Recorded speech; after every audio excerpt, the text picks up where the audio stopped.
Shalom, haleluya, puji Tuhan. Ya, teman-teman sekalian yang dikasih oleh Tuhan Yesus, ya para sobat-sobat medsos ya. Saya ada di Facebook maupun di YouTube ya. Jadi sarana ini sangat berguna sekali untuk menghancurkan kejoliman, fitnah, nyinyir di negara ini. Jadi memang saya sudah pernah katakan ya, diterima atau tidak, ya saya mohon maaf kepada pemilik medsos atau pengelola medsos ya. Kalau medsos itu seperti pisau yang kita genggam ya, kita pakai untuk memotong ayam, itu sangat bagus sekali daripada kita punya gigi ya, mengerat-ngerat ayam itu, apalagi masih mentah, rompol ini semua gigi. Nah itu pisau. Jadi medsos itu seperti pisau. Atau kita pakai membunuh orang. Jadi kalau banyak yang memakai jasa medsos, porno, membuli, hoakbar, makanya sama dengan pisau yang dipakai untuk membunuh orang secara karakter. Itu namanya pisau di tangan kita. Jadi tergantung kepada kita. Mereka hanya penyedia jasa. Jadi kita ini kuat-kuatan ini antara barbar dengan kebaikan, antara jolim dengan kebaikan. Jolim lawannya apa ya? Ya tidak merusak. Ya jolim kan merusak ya. Antara batil dengan al-haq, antara kebenaran dan tidak kebenaran, antara kegelapan dengan terang. Jadi kalau kita yang terang ini lemah, kegelapan yang meningkat, kejahatan yang meningkat. Makanya seringkali saya di medsos itu, yang pornografi saya hajar, tapi ya tetap datang. Apalagi lewat tawaran obat-obat kuat untuk merangsang. Ada lagi obat yang membuat orang pingsan.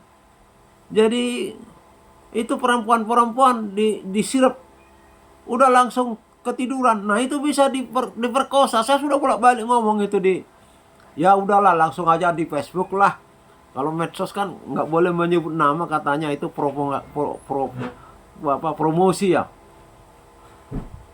Itu seringkali sudah saya sampaikan itu ke Facebook. Iklan ini berbahaya sekilas sampai kepada pemerkosa. Apalagi sekarang marak. Ya kalau di itu mau sama mau memang. Yang di ponpes itu ya. Tetapi yang di luar itu tambah lagi. Kalau disemprotkan itu perempuan pingsan, udah selesai sudah. Ini tinggal pergi. Untuk perempuan itu sudah nggak tahu, masih dalam keadaan tidak sadar, dibawa ke hotel atau kemana. Saya sudah nyampaikan itu ke Facebook. Berbahaya iklan ini. Ya puji Tuhan lah tidak diteruskan. Nah yang porno-porno itu yang anak-anak muda belum berpengalaman mengenai hubungan suami istri, yang mereka mau coba-coba itu dibakar itu. Jadi demikianlah banyaknya Syafruddin Oyo menyebutkan Anda oke, terima kasih Syafruddin Oyo ya. Nah itu. Jadi di mana antara kita yang mau yang al-haq, kalau Kristen yang benar, jalan dan kebenaran dan hidup, mau mendominasi medsos, kitalah yang unggul. Tetapi sebaliknya, jika yang mendominasi medsos itu adalah Allahu Akbar, yang hoak-hoak, yang mengatasnamakan Allah, padahal mereka menyuarakan kepalsuan, dusta, kedustaan, kebohongan, ya mereka lah yang mendominasi. Gelaplah yang terjadi, bukan terang. Nah ini kerajaan iblis, kegelapan itu. Itulah sebabnya, jadi teman-teman ya, jangan memakai medsos itu untuk kejahatan. Kita harus mendominasi medsos itu dengan kebaikan, sehingga orang tidak alergi, tidak takut masuk ke Facebook. Saya tidak tahu ya berapa banyak orang yang, ya saya nggak tahu, makanya saya geret masuk Facebook. Nggak tahu. Apalagi namanya si Manjorang itu tak geret, dan banyak sekali si Manjorang tampil di Facebook. Iya, ya saya sebut aja Facebook lah, kalau medsos nanti belum belum terdefinisi sih ya. Di Facebook dan di luar Semanjorong banyak sekali. Salah satu mereka membuat alergi masuk ke Facebook itu ialah banyaknya kegelapan yang masuk, di antara hubungan suami istri berbahaya terhadap anak-anak yang belum berpengalaman. Bahkan yang berpengalaman pun saya dapat banyak kabar.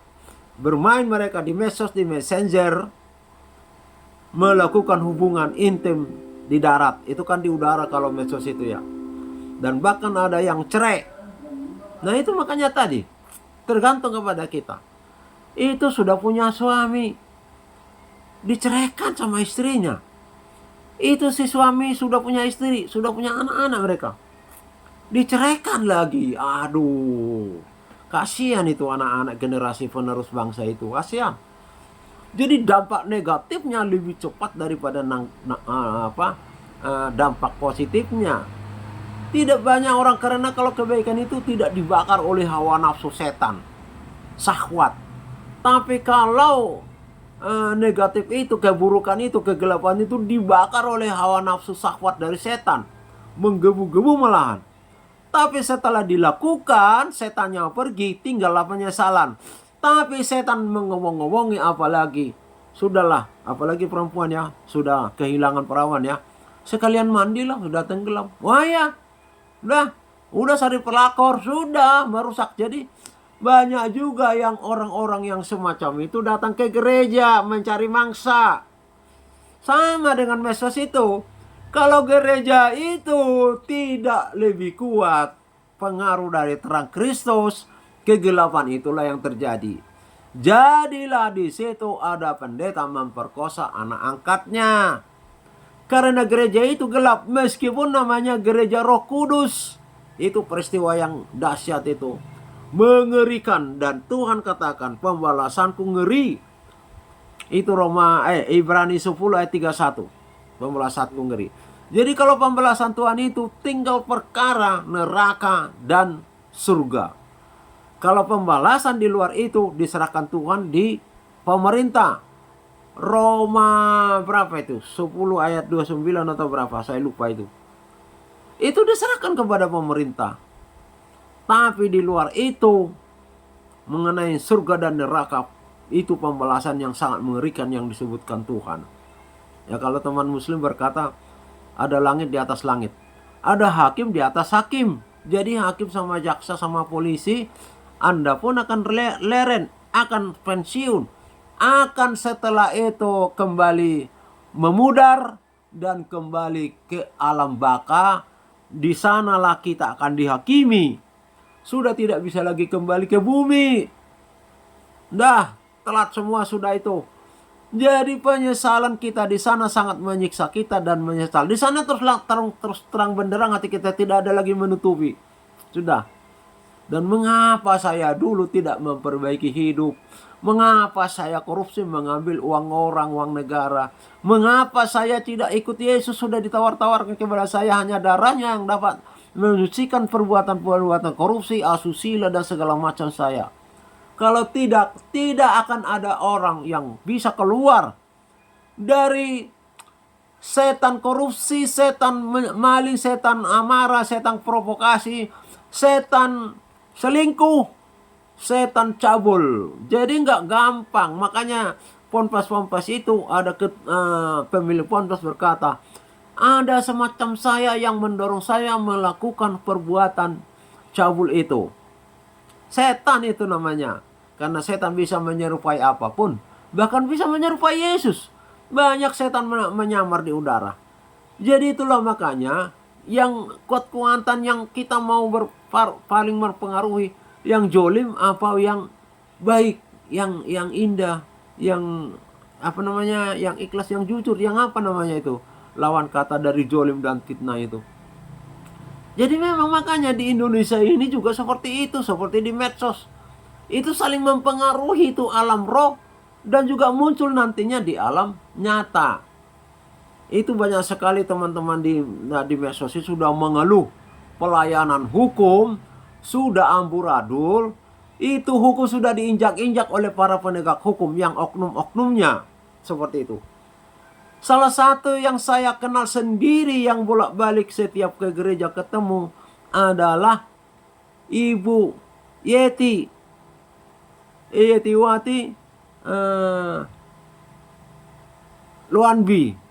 Luanbi. Ya. Itu anaknya dijerat dengan pasal 466 dan 448. 466 itu adalah kriminal biasa. Dan kalau pasal 448 itu adalah perbuatan yang tidak menyenangkan, 1 tahun.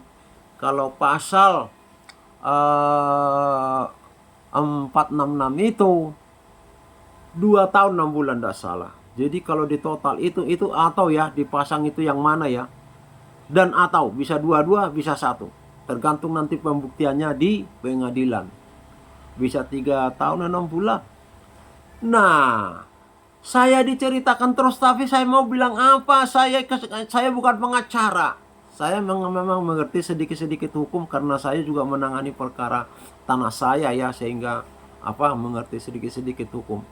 Nah, apa yang mau saya lakukan hanya advis lah, gimana? Ya kalau bisa saya tolong dengan sedikit bantuan finansial, ya kesanggupan saya tidak seberapa. Nah, di dalam dia wadul konsul atau menyampaikan perihalnya kepada saya, dia itu tidak melakukan aniaya itu. Peristiwanya, dia menyewa apartemen Anderson 13-27. Banyak sekali itu memang itu. 13 banyak sekali lah itu. Dan satu waktu peristiwa itu, banyak orang ramai di situ, ribut tentang apa yang dibicarakan. Dia tidak tahu, hanya ngintip dari dalam apartemen. Tiba-tiba orang yang datang yang mengaku utusan dari Anderson itu membuka pintunya, dia punya kunci. Karena dia sudah melihat keadaan itu. Ya menimbulkan pertanyaan, ada apa ya? Gangnya gang sempit, banyak orang ribut. Ya nggak tahu apa diributkan mereka, tapi dipersoalkan ini gangnya itu mungkin ya di apartemen itu ya namanya juga sudah apartemen banyak, mungkin juga ada yang jual-jual di pinggir itu. Wah, itu jadinya diprotes itu macam-macam. Tapi yang pelapor ini menuju ke apartemen yang disewa oleh dia, dibuka pintu dengan kunci. Akhirnya dia refleks karena dia di situ. Berarti mereka untuk ke saya juga.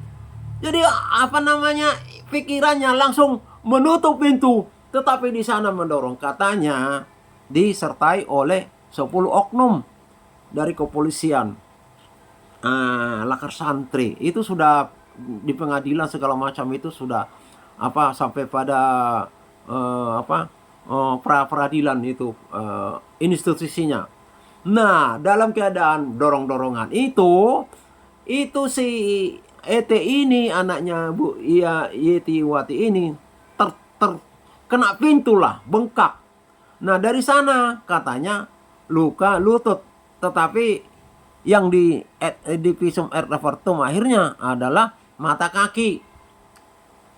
Nah, ini sudah mulai tidak jelas. Nah, yang luka di sana mata kaki itu melapor, ditangkaplah ini ET dan diporsbal, diinterogasi, diketahuilah, ditetapkanlah menjadi tersangka melanggar pasal 466 dan 488.